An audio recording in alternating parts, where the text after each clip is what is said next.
Hola rankianos y rankianas, bienvenidos a un nuevo episodio de la serie de Cero a Accionista. No sé si os pasa, pero yo cuando quiero saber si invertir o no en una empresa, quiero saber en qué cosas tengo que fijarme. Porque a ver, me puede gustar mucho Apple, me puede gustar mucho Pepsi, pero ¿cómo sé yo a ciencia cierta que me va a ir bien comprando acciones? ¿No hay como una lista de cosas para fijarme?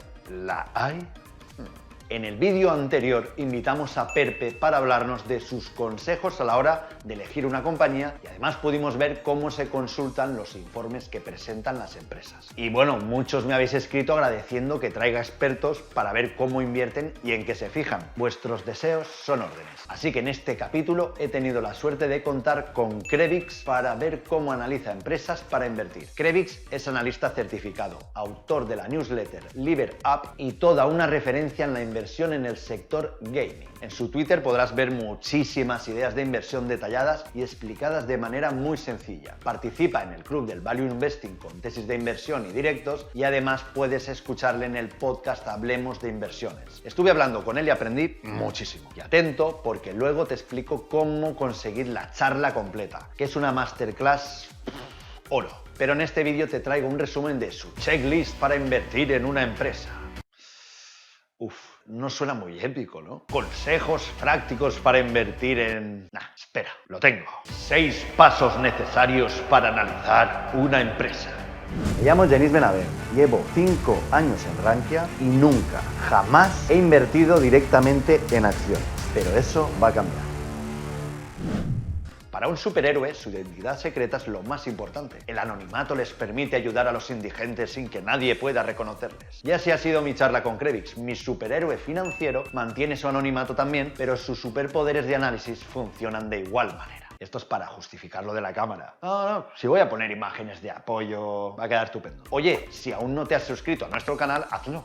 Eso, un like, la campana de notificación, porque sí, la serie está muy bien y tal, pero hay más cosas, que es actualidad, ideas de inversión, estrategias, en fin. Vamos con Krevix. Pues el primer punto va a ser sobre el modelo de negocio. Todos sabemos cómo gana dinero Netflix, pues un modelo de suscripción, ¿no? Que tan de moda está en los últimos años y que ya todas las empresas te piden suscribirte. Pero luego hay otro tipo de compañías, pues que a lo mejor ese modelo de negocio es un poco más complicado. Por ejemplo, pues una de videojuegos que te vende videojuegos físicos y te vende los videojuegos online y aparte te hace micropagos. Muy importante esto, conocer cómo gana dinero la compañía. Y luego, pues, si la compañía te muestra los márgenes de cada uno de ellos, perfectos. A veces, pues si no, indagando y haciendo un número más fino, se pueden ir averiguando con el tiempo, ¿no? Saber si a lo mejor, pues, la parte de suscripción pues tiene unos márgenes muy altas, como suele ser, pero a lo mejor la parte de que vendes videojuegos en tiendas, pues los márgenes son más pequeños y demás. Y sobre todo para entender cuál es el riesgo de que la compañía, pues esos ingresos se vean perjudicados, ¿no? Digamos. Riesgos. Imagina que quieres invertir en aerolíneas y de repente hay COVID. Un caso muy práctico es Embracer, la compañía de videojuegos, tenía unos estudios de videojuegos en Rusia y en Ucrania. Entonces, en cuanto saltó esto, pues la gente puso el grito en el cielo y la compañía lo primero que dijo, oye, calma, estos son los estudios, los desarrollos de los videojuegos están en la nube, hemos recolocado a la gente, la hemos sacado del país y van a continuar haciendo el trabajo desde Polonia o desde donde esté. Entonces, pues bueno, al final es también por parte de la empresa esa comunicación con los inversores y paliar un poco el miedo que normalmente ocurre, vamos, en los mercados en sí, en cuanto hay malas noticias, hay incertidumbre, la gente se pone muy nerviosa. Vale, está claro, ¿no? Cómo gana dinero y así sabremos qué le puede pasar en caso de alarma. Vamos al segundo punto. Otro de los puntos es conocer a tu cliente. Como inversor de una compañía, tienes que saber quién es el cliente de esa compañía. En el caso de Netflix lo tenemos todos muy claro, pero luego hay en otros casos en los que pues a veces es un poco más complicado, sobre todo en empresas industriales y demás, pues que no tienes muy claro como inversor a quién le están vendiendo ese producto, ¿no? Pues es importante a la hora de saber si quieres estar invertido en ella o si ya estás invertido, conocer quién es tu cliente, si estás muy diversificado, es decir, si a lo mejor te dedicas a un nicho, por ejemplo, con el caso de los videojuegos, pues los videojuegos de rol. pues son videojuegos en los que no juega todo el mundo, no juega el mismo mundo que juega el Fortnite, ¿no? Entonces, pero al Warhammer pues juega un determinado número de personas que es más reducido, pero al mismo tiempo que suelen ser clientes más fieles y más leales a lo largo del tiempo. Luego, pues en compañías del estilo SaaS, de Software as a Service, que también está muy de moda. Los SaaS son empresas de software en la nube, como Google Suite, Dropbox, por ejemplo. Este tipo de suscripción que hablamos, saber cuál es la tasa de retención de tu cliente y saber el churn rate, que al final es la inversa. Es decir, que estos son a lo mejor un poco más técnico, ¿no? Pero al final es saber cuánta gente continúa con tu servicio a lo largo durante un periodo de tiempo. Si el churn rate es bajo, significa no se te está yendo la gente de tu servicio, o la inversa, que es la tasa de retención, que también la suelen publicar. De estos clientes que hemos conseguido a lo largo de los últimos años, pues el 97% los mantenemos, ¿no? Simplemente estamos perdiendo pues un 3%, pues que es algo que es normal en un negocio. Otra de las partes, ya por acabar con este tema, es geográficamente cómo están distribuidos. Pasa un evento como el de la guerra y pues si todos tus clientes están en Ucrania, pues lo que menos van a estar haciendo es comprar tu servicio o tu producto, ¿no? Entonces, es importante saber cuál es el tipo de cliente que tiene la empresa. Nos ayudará a saber si la empresa es capaz o no de ofrecer los productos o servicios que necesita. El tercer punto es a nivel operativo y financiero, y puede que sea el punto más técnico, pero es importante conocerlo, sobre todo porque normalmente cuando alguien empieza a invertir es el que más desconoce porque es el más raro, ¿no? No te asustes. Krevix siempre nos pone un ejemplo para trasladar esta información a algo que se pueda entender fácil. Pongamos un ejemplo, Hasbro, la compañía de juguetes, si le suben los precios de los envíos que hacen, al final todo esto se fabrica en China, ¿no? Entonces, si le suben los envíos de los fletes de barcos, sus márgenes brutos, ¿no? Su coste aumenta. Entonces, el margen bruto se ve reducido y ellos dicen, joder, pues los ingresos los tenemos que aumentar de alguna forma. ¿Somos capaces de trasladarlo al cliente? Ellos te dicen que sí. Luego hay que verlo, hay que comprobarlo. El mercado pone a cada uno en su sitio. Entonces, tú puedes decir, pues voy a subir los precios un 5% o de un 5 a un 10% e intentar pues que este efecto no sea tan fuerte, ¿no? Y así es lo que estamos viendo en la situación actual en la que vemos pues, los precios de todo pues desorbitado, ¿no? Pues todas lo están trasladando. En cambio, en épocas en las que la inflación pues no es tan alta, que está en torno al 1 o al 2% anual, se pueden permitir que sus márgenes bajen un poquito, pero no están sufriendo, ¿no? Porque al final pues siguen vendiendo lo mismo. Y luego, y ya esto sí que es un poco más técnico, que el inversor principiante le puede costar más entenderlo, es entender la estructura de capital. Tranquilo. Es decir, qué parte de la compañía tiene de deuda, qué parte sería el equity, si no, ¿no? El patrimonio neto, pero sobre todo la parte de la deuda que es la que al final te puede matar, ¿no? Como inversor, al final, donde más sufren las compañías es cuando una compañía está endeudada y vienen mal dadas. ¿Cuánto es la cantidad de deuda que tiene? Sobre su generación de flujo de caja, y aquí diréis, wow, el palabra, tal, el flujo de caja no deja de ser al final lo que tú has generado con tus operaciones menos el CAPEX, que al final es la inversión que tú estás haciendo en inversión de almacenes, por ejemplo, ¿no? Te compras un nuevo almacén, prepararlo y demás, eso es una inversión en CAPEX. Lo que han generado tus operaciones menos eso, al final es el dinero que te queda libre en el banco, el dinero que le entra a la empresa, ¿no? Con eso que tú has generado a lo largo del trimestre, a lo largo del año, ¿eres capaz de hacer frente a los pagos de deuda que tienes? Para eso a veces se utiliza el Free Cash Flow o el EBITDA, pero bueno, lo más fácil es bajarte en la presentación de inversores, o normalmente el EBITDA o el Free Cash Flow suelen anunciarlo en la propia presentación, que es como la forma más fácil que tienen. Pero aparte, en su sección de relación con inversores, suelen subir un documento en el que vienen los principales datos financieros. Su histórico es muy buena referencia, sobre todo para saber cómo ha ido mejorando la compañía o empeorando. Y luego buscar competidores que se parezcan, su modelo de negocio sea lo más parecido posible. Yo soy partidario normalmente de mirar mucho el Free Cash Flow, lo que genera la compañía, y normalmente hay que intentar normalizarlo. Es decir, pues mirando años anteriores de los gastos, intentas hacerte un periodo normal, digamos, sin problemas, sin COVID, sin guerra, sin inflación y demás, intentas como sacar ese número lo más normalizado posible. Es algo complicado, o sea, hay que avisarlo y te puedes equivocar y es normal. Como bien dice Krevix, no es fácil entender esto y saber encontrarlo. Por ello, te recomiendo que te apuntes a la newsletter de esta serie, en la que te enviaré contenidos para complementar la formación. Y además tendrás acceso a la charla completa de 1 hora con Krevix, en la que profundiza mucho mejor en cada punto, con más ejemplos, y hablamos también de Prosus, una de las compañías que tengo en cartera, y analizaremos esta acción que parece como una cesta de empresas súper rentables. Vamos Vamos con el punto número 4. Otro de los puntos que es importante también entender, que es el management. Al final el management o el equipo gestor es al final conocer quién controla la compañía. Punto 1, si son los accionistas o si es el equipo gestor. Sobre todo, cómo están compensados.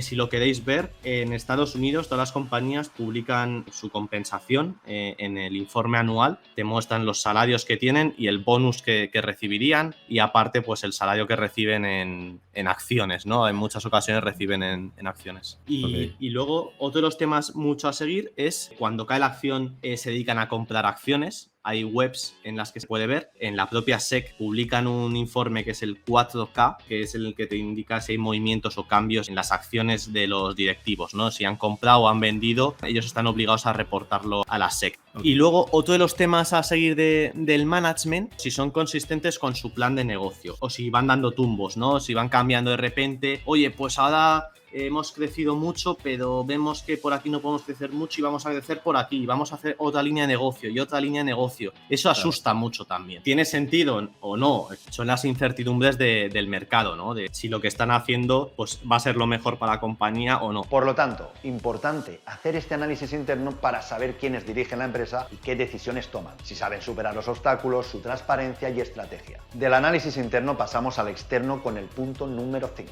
Cómo crece la compañía es muy importante de seguirlo. Si lo hace es un crecimiento orgánico, que crece por lo que la compañía ya tiene en su negocio. Inorgánico sería aquel crecimiento que se hace a través de M&A, ¿no? M&A es Merchant Acquisitions, pues son compras y adquisiciones o fusiones con otras compañías. Si Netflix de repente decide comprar a Hulu, por ejemplo, que es un rival que está en Estados Unidos sobre todo, al final lo que conseguiría es adquirir esos usuarios y mostrar unos ingresos mucho más altos en su presentación, ¿no? ¿Cómo financias esa adquisición? Lo haces emitiendo deuda, tienes caja, a lo mejor tienen caja suficiente para pagarlo. Son temas más de contabilidad a lo mejor que impactan mucho en los resultados de la compañía cuando a lo mejor no conoces el tema y de repente dices, joder, Amazon porque ha perdido de repente 20 billions, ¿no? Es importante también un poco seguir esas adquisiciones, cómo se han hecho, ¿no? ¿Qué retorno ha conseguido sacar la compañía pagando pues lo que en un principio a lo mejor parece mucho, luego a lo largo de los años pues resulta que ha salido muy barato. Y ahora vamos con el último punto.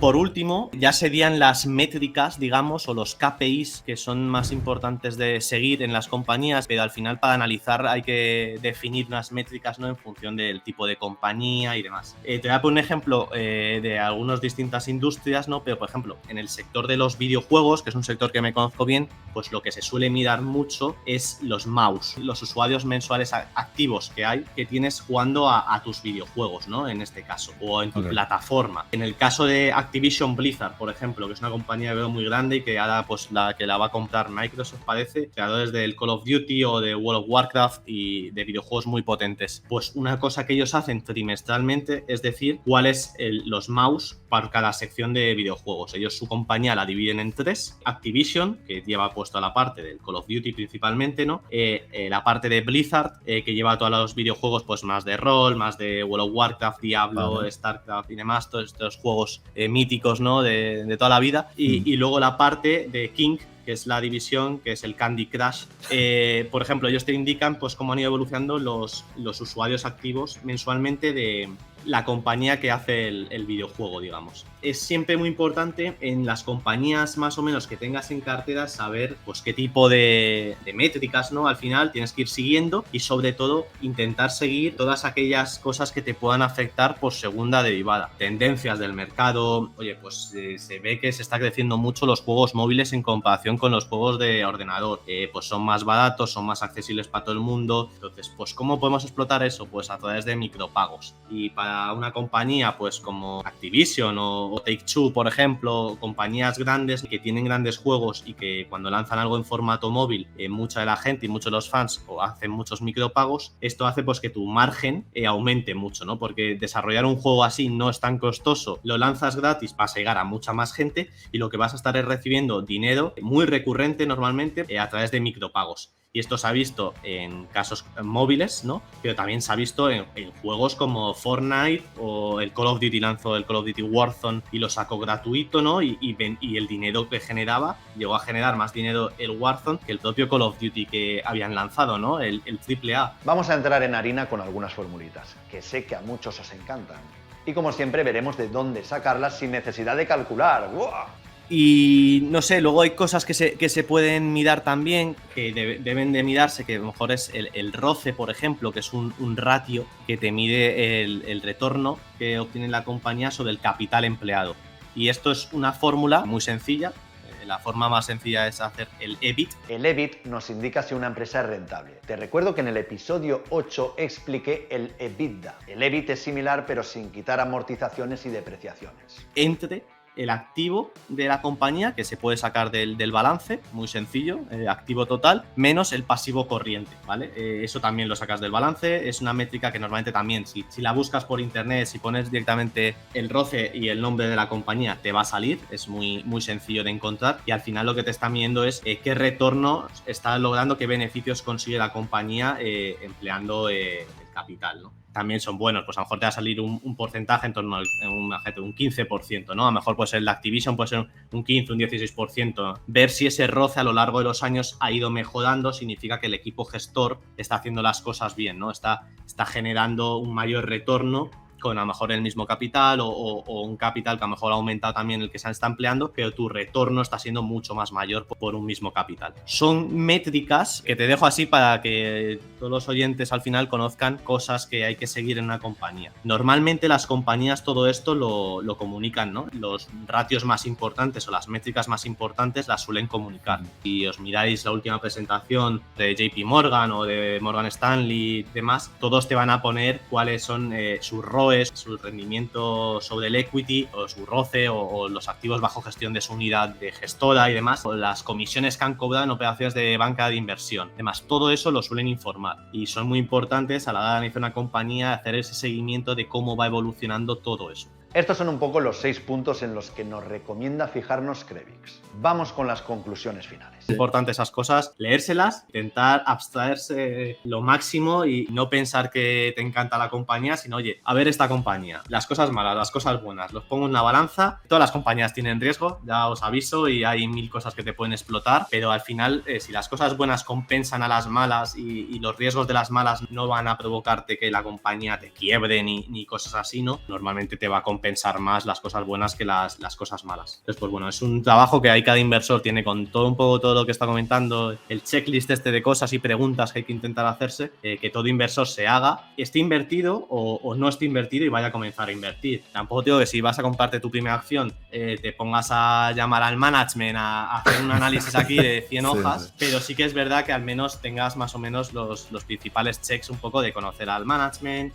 conocer su modelo de negocio, la estructura de capital que os comentaba, operaciones anteriores o crecimiento, cómo lo han hecho, como tal, cómo se han comportado en periodos malos. Son también cosas a tener en cuenta y ir poco a poco pues aprendiendo más. Y hasta aquí el vídeo de hoy. Te recuerdo que en la newsletter pondré la charla completa y simplemente agradecer a Krevix que se haya pasado por nuestro canal, que la verdad ha sido un placer poder escucharte y ver lo fácil que sabes explicar estas cosas. No olvides que puedes suscribirte aquí a nuestro canal y te dejo por aquí un vídeo para aprender a elegir una empresa a partir de su informe de resultados y por aquí el resto de episodios de la serie de Cero Accionista. Nos vemos en el próximo vídeo.